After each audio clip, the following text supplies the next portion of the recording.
مگر پہلے نبیوں کی تاریخ بھی قرآن پیش فرماتا ہے. بڑی بڑی گستاخیاں کی گئیں، بڑی بڑی دلزار باتیں کہی گئیں، مگر کبھی کسی خدا کے نبی نے، خدا کے رسول نے اپنی گستاخی کے قوم کو، کسی فرد واحد کو کوئی سزا نہیں دی. حضرت موسیٰ کی قوم کے حالات پڑھ لیں، اس سے پہلے نبیوں کے حالات پڑھ لیں، جیسے جیسے حضرت نوح کی تذلیل کی گئی، حضرت ابراہیم علیہ السلام کی تذلیل کی گئی، موسیٰ کی، عیسیٰ کی، ساری قرآن کی تاریخ ان باتوں سے بھری پڑی ہے. لیکن کہیں ایک واقعہ ساری قرآنی تاریخ میں آپ کو دکھائی نہیں دے گا، ایک واقعہ نہیں. کبھی نے کسی نے گستاخی کی کوئی سزا مقرر کی ہو یا اللہ کی گستاخی کی کوئی دنیاوی سزا مقرر کی ہو، یہ معاملہ سب اللہ پر چھوڑ دیا ہے.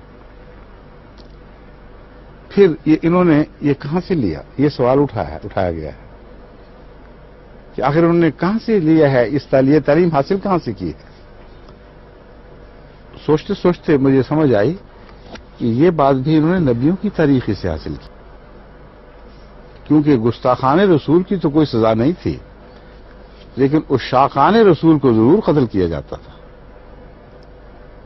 اور یہ سزا تمام تاریخ انبیاء پر پھیلی پڑی ہے. خود حضرت اقدس محمد مصطفیٰ صلی اللہ علیہ وسلم کی محبت کے جرم میں دیکھو صحابہ پر کیسے کیسے ظلم کیے گئے. لا الہ الا اللہ تک تو برداشت کر سکتے تھے، مگر محمد رسول اللہ کے نام سے تھا ایسے غضبناک ہو جاتے تھے کہ کسی قیمت برداشت نہیں کر سکتے تھے. بلال کو جس طرح گلیوں میں گھسیٹا گیا ہے وہ یہی قصور تھا، لا الہ الا اللہ اور محمد رسول اللہ. تو عشاق رسول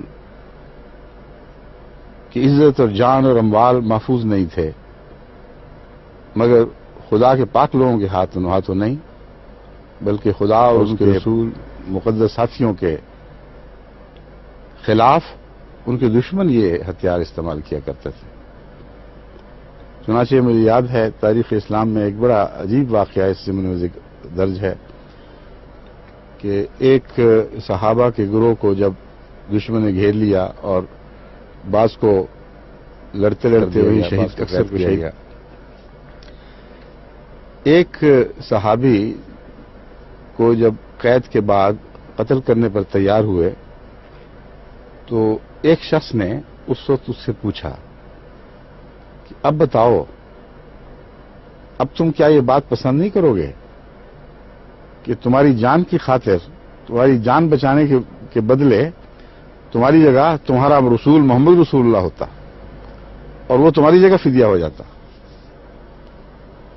اس نے پلٹ کر اس شان کے ساتھ، اس جلال کے ساتھ جواب دیا کہ تم کیا باتیں کرتے ہو، خدا کی قسم میں تو یہ بھی برداشت نہیں کر سکتا کہ میری جان کے بدلے میرے پیارے آقا کو مدینے کی گلیوں میں پھرتے ہوئے کانٹا بھی چبھ جائے. یہ تھے عشاق رسول جن سے دشمن یہ سلوک کیا کرتا تھا. بس جو چاہیں کریں لیکن حوالے تو درست کریں.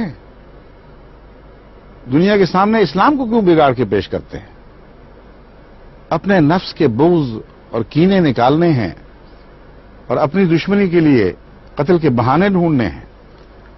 تو میرے آقا و مولا کی تاریخ سے تو آپ کو یہ بہانے نہیں ملیں گے، انبیاء کی تاریخ سے تو آپ کو یہ بہانے نہیں ملیں گے. ابو جہل کی تاریخ سے بے شک بہانے تلاش کیجئے، بہت مل جائیں گے. نمرود کی تاریخ سے آپ کو بہت بہانے مل جائیں گے. فرعون کی تاریخ سے آپ کو بہت بہانے مل جائیں گے، مگر نہ محمد صلی اللہ علیہ وآلہ وسلم کی تاریخ سے ملیں گے، نہ موسیٰ کی تاریخ سے، نہ ابراہیم کی تاریخ سے. بس جو کچھ انہوں نے ڈھونڈا ہے، مجھے علم ہے کہ کہاں سے ڈھونڈا ہے. سارا قرآن اس پر گواہ کھڑا ہے کہ کہاں سے انہوں نے یہ عذر تلاش کیے ہیں. لیکن میری التجا یہ ہے کہ خدا کے واسطے اللہ اور رسول کو بدنام نہ کریں. اسلام کی پاکیزہ اور عظیم تعلیم کا حوالہ مت دیں.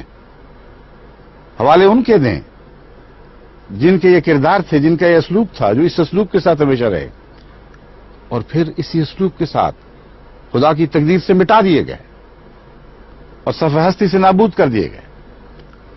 بس تم کیوں اپنے مٹنے اور اپنی نابودی کے سامان کرتے ہو؟ اللہ سے ڈرو، اسلام کی پاک تاریخ کو نہ بگاڑو، کیونکہ تقوی شعاری سے کام لیتے ہوئے تمہارا فرض ہے اسلام کی طرف منسوب ہوتے ہو، اس لیے تمہارا فرض ہے. دل میں جو کچھ ہے اللہ بہتر جانتا ہے، مگر اسلام کی طرف منسوب ہوتے ہو، محمد رسول اللہ کی طرف منسوب ہوتے ہو. اس لیے اسلام کے پاک مذہب کو بدنام نہ کرو، محمد رسول اللہ کی پاک سیرت کو بدنام نہ کرو، اور دل کے بوجھ اپنی طرف منسوب کرو یا اپنے جیسوں پہلوں کی طرف منسوب کرو، مگر خدا کے پاک بندوں کی طرف منسوب کرنے کا تمہیں کوئی حق نہیں ہے. اے مجھے